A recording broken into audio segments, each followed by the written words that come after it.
4 წელიწადში მთავრობა რო შეიცვლება, მერე ყველაფერი უნდა დაიწყოთ ნოლიდან. ეს არ არის გზა, რომელიც ჩვენ უნდა ავირჩიოთ.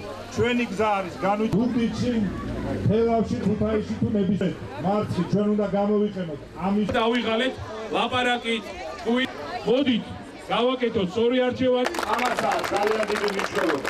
ჩავარდება მომდევნო 3 წელიწადი, დედაქალაქს სულ რაღაც 2 კვირა. ერთმანეთი 3 დღის წინ, როდესაც ჩვენ ყველა რაიონში. ამიტომ მინდა მეუნები აქედან.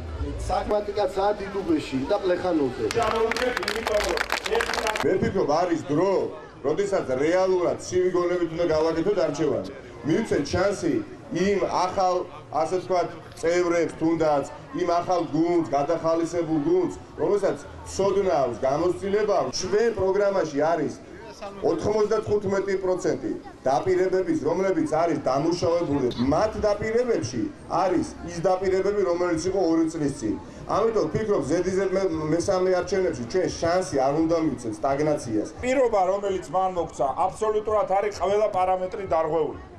იმიტომ რომ პრაქტიკულად აბსოლუტურად არაფერი არ გაკეთებულა და დღეს რასაც ვხედავთ, არის ერთადერთი სურვილი, რომ მარტო ოპონენტი და მარტო ნაციონალური მოძრაობა განადგურდეს. როდესაც ყველა ინვესტორმა, ყველა ბიზნესმენმა, გინდა ადგილობრივმა და გინდა უცხოელმა იცის, რომ თუ ყველა ხელისუფლების ცვლილებასთან ერთად საბოლოო ჯამში ყველაფერი ნოლიდან უნდა დაიწყოს, მაშინ ამ ქვეყანაში ფულს და ინვესტიციას არ ჩადებს არავინ.